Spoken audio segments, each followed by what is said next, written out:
तो ये हमारा आज दूसरा वीडियो होने वाला है फाइनेंशियल लिटरेसी सीरीज़ का, जो हमने स्टार्ट किया है ई-एक्ट क्लासेस में।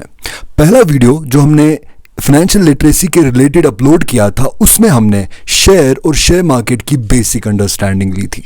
तो उस वीडियो का रिस्पांस काफ़ी पॉजिटिव मिला, लोगों को बात अच्छे से समझ में आ गई है। अब लेकिन एक फीडबैक आया था कि अगर आप इंग्लिश के बजाय उर्दू लैंग्वेज यूज़ करोगे तो बात ज़्यादा समझ में आएगी, ज़्यादा अपीलिंग और ज़्यादा कन्वीनियंट रहेगा।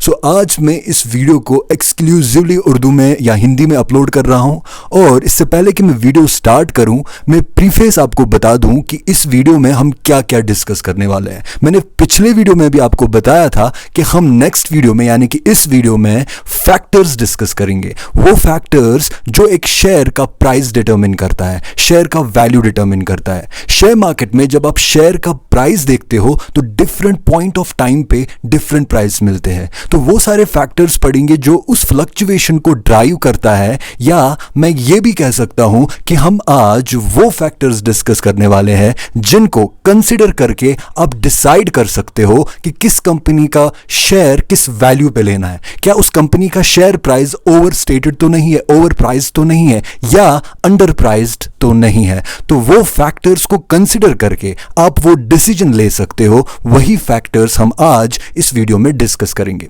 साथ साथ में अगर आपको याद होगा, मैंने पिछले वीडियो में भी बताया था आपको कि हम मैनिपुलेशंस को भी डिस्कस करेंगे। शेयर मार्केट में बहुत सारे मैनिपुलेशंस हैं, उन मैनिपुलेशंस को हम डिस्कस करेंगे। तो मेरा अप्रोच क्या रहेगा, मैं जो फैक्टर आपके साथ डिस्कस करूंगा तो उस फैक्टर के रिलेटेड अगर कोई स्कोप ऑफ मैनिपुलेशन होगा वो उस फैक्टर के साथ ही हम डिस्कस करेंगे, या अगर नहीं होगा किसी फैक्टर के साथ तो मैं डायरेक्टली फैक्टर को डिस्कस करूंगा और मैनिपुलेशन को इग्नोर करूंगा।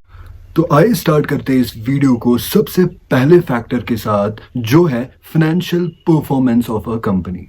किस कंपनी की परफॉर्मेंस? उस कंपनी की परफॉर्मेंस जिस कंपनी में आपने शेयर लिया है, जिस कंपनी में आपने इन्वेस्टमेंट किया है, उस कंपनी का फाइनेंशियल परफॉर्मेंस क्या है।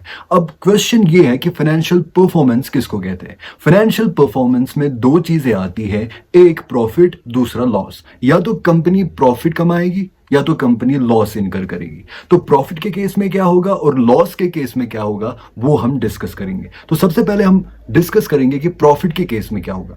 पिछले वीडियो में अगर आपको याद होगा, मैंने एक एग्जाम्पल आपको दी थी कि मिस्टर ए ने रिलायंस कंपनी में एक शेयर परचेज किया है जिसका वैल्यू था 1 lakh rupees. That means mister A ने उस कंपनी में 1 लाख रुपीस इन्वेस्ट किया और आफ्टर ए ईयर कंपनी ने 50,000 प्रॉफिट उस 1 लाख रुपीस पे कमाया। लेकिन वो 50,000 कंपनी ने मिस्टर ए को नहीं दिया था, वो कंपनी ने री इन्वेस्ट किया। दैट मीन्स अगर आप मिस्टर ए को पूछोगे, उससे पूछोगे आपके शेयर का वैल्यू क्या है, मिस्टर ए आपको बताएगा मेरे शेयर का वैल्यू एक तो 1 लाख रुपीस है जो मैंने इनिशियल इन्वेस्ट किया था, साथ साथ में कंपनी ने एक साल में उस 1 लाख रुपीस पे 50,000 का प्रॉफिट कमाया। दैट मीन्स अभी एग्रीगेटली मेरे शेयर का वैल्यू है वो 1,50,000 है। That means as a consequence if mister A share market में जाता है और अपना शेयर बेचता है तो वो 1,50,000 पे बेचेगा। दैट मीन्स इसका मतलब ये होता है कि जब कंपनी प्रॉफिट कमाती है तो शेयर वैल्यू इंक्रीज होता है, शेयर प्राइस इंक्रीज होता है। द अदर वे अराउंड अगर हम बात करें, मान लो कंपनी ने लॉस इनकर किया। हमारे एग्जाम्पल मिस्टर ए, उसने इनिशियल इन्वेस्टमेंट 1 लाख किया कंपनी में, रिलायंस कंपनी में, और आफ्टर ए ईयर कंपनी ने लॉस इनकर किया। दैट मीन्स और मिस्टर ए के हिस्से में, मिस्टर ए के शेयर में जो लॉस आता है वो 10,000 आता है। दैट मीन्स अगर हम कहें कि मिस्टर ए आपका पैसा कितना है अभी कंपनी में, तो वो आपको कहेगा सिर्फ 90,000, क्योंकि 10,000 कंपनी ने लॉस इनकर किया जो कि ए के शेयर में आ गया। तो मिस्टर ए अगर अब शेयर मार्केट में अपना शेयर बेचने जाएगा, उसको उसका वैल्यू जो है, उसको जो शेयर जो खरीदने वाला होगा वो उसको 90,000 रुपीज देगा और शेयर लेगा, क्योंकि 10,000 जो है वो कंपनी ने लॉस इनकर किया है। तो दैट मीन्स कंक्लूजन में हम कह सकते हैं कि अगर एक कंपनी प्रॉफिट जितना कमाएगी उतना शेयर प्राइस अप होगा, और कंपनी जितना प्रॉफिट कम कमाएगी या लॉस इनकर करेगी उतना शेयर प्राइस कम होगा। This is as simple as that. तो ये था पहला फैक्टर जो हमने डिस्कस किया।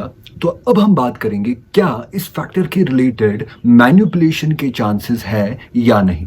तो इससे पहले कि मैं आपको बता दूं कि क्या मैनिपुलेशन है, मैं आपको एक चीज समझाना चाहता हूं कंपनीज के रिलेटेड। कंपनीज में क्या होता है कि जब लोग कंपनी में इन्वेस्ट करते हैं, शेयर खरीदते हैं, लेकिन हर एक शेयर होल्डर कंपनी के डे टू डे एक्टिविटी में हिस्सा नहीं लेता।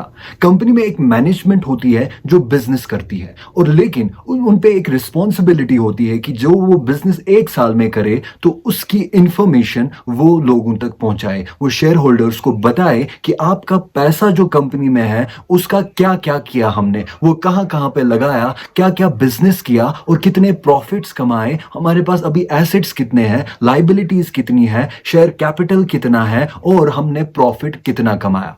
तो ये फाइनेंशियल इंफॉर्मेशन एक फाइनेंशियल स्टेटमेंट बनता है जिसमें ये सब इंफॉर्मेशन अवेलेबल होती है, ताकि शेयर होल्डर्स भी देखे कि उनके पैसों का होता क्या है। अब लेकिन एक बात बताऊं मैं आपको कि जो मैनेजमेंट बिजनेस चलाती है वही मैनेजमेंट फाइनेंशियल स्टेटमेंट्स बनाती है। दैट मींस कि management can be biased, management biased हो सकती है, मैनेजमेंट प्रॉफिट्स को ओवरस्टेट कर सकती है, मैनेजमेंट प्रॉफिट्स को अंडरस्टेट कर सकती है, और अगर प्रॉफिट्स ओवरस्टेट हुआ तो डायरेक्टली इंपैक्ट शेयर के प्राइस पे पड़ेगा। अगर प्रॉफिट्स अंडरस्टेट है, अंडरवैल्यूड है, तो डायरेक्टली वैल्यूएशन ऑफ शेयर पे या शेयर प्राइस पे इफेक्ट पड़ेगा। तो दैट मीन्स कि मैनेजमेंट बायस्ड हो सकती है। अब आप पूछोगे कि मैनेजमेंट ऐसा क्यों करेगी, मैनेजमेंट प्रॉफिट्स को ओवरस्टेट क्यों करेगी, मैनेजमेंट प्रॉफिट्स को अंडरस्टेट क्यों करेगी? सिंपल सी बात है, मैं आपको बता दूं कि मैनेजमेंट में इंडिविजुअल लोग जो होते हैं, जो मैनेजमेंट में होते हैं, उनके पास भी शेयर्स होते हैं कंपनीज के। मैंडेटरी नहीं है लेकिन मोस्ट ऑफ द केसेस में होते ही होते हैं। उन्होंने भी अब उस कंपनी में इन्वेस्ट किया हुआ होता है। दैट मीन्स कि वो चाहेंगे कि हमारा शेयर जो है, शेयर प्राइस है, अगर हम शेयर मार्केट में बेचेंगे तो ज्यादा वैल्यू पे बेचेंगे, क्योंकि उनको ज्यादा प्रॉफिट कमाना है। वो चाहेंगे कि अपने शेयर का वैल्यू जो है वो इंक्रीज हो जाए, ताकि उनका जो प्रॉफिट है वो भी इंक्रीज हो जाएगा। इंडिविजुअल प्रॉफिट की बात कर रहा हूं मैं। मैनेजमेंट में जो लोग बैठे हैं उनके इंडिविजुअल पर्सपेक्टिव से बात कर रहा हूं मैं, कि वो बायस्ड हो सकते हैं अपने शेयर जो उन्होंने होल्ड किए हैं उसी कंपनी में, जिस कंपनी में वो मैनेजमेंट में हिस्सा ले रही है, तो वो चाहेंगे कि उनका शेयर का प्राइस इंक्रीज हो जाए। तो वो मैनिपुलेशन कर सकते हैं, वो प्रॉफिट्स को ओवरस्टेट कर सकते हैं।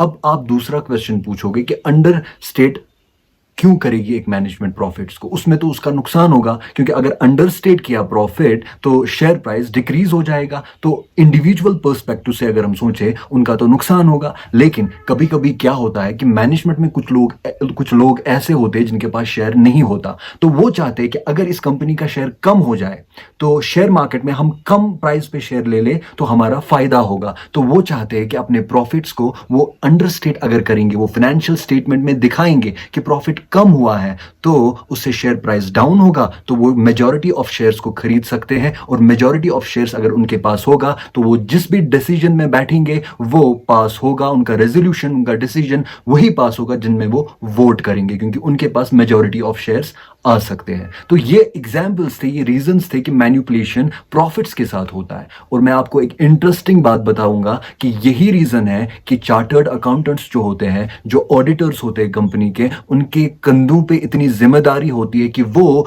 फाइनेंशियल स्टेटमेंट को सर्टिफाई करते हैं कि क्या financial statement true and fair information देते हैं। तो जब उनका सर्टिफिकेशन होता है, जब उनका ओपिनियन होता है कि हाँ फाइनेंशियल स्टेटमेंट जो कि मैनेजमेंट ने बनाई वो ट्रू एंड फेयर है, उसमें कोई छेड़छाड़ नहीं की गई, उसमें कोई मैनिपुलेशन नहीं की गई, तो उस ओपिनियन पे हर कोई भरोसा करता है। शेयर होल्डर्स भी भरोसा करते हैं, शेयर मार्केट भी भरोसा करता है और गवर्नमेंट भी भरोसा करता है।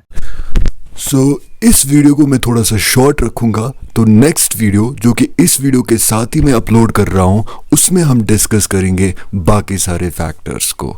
Thank you.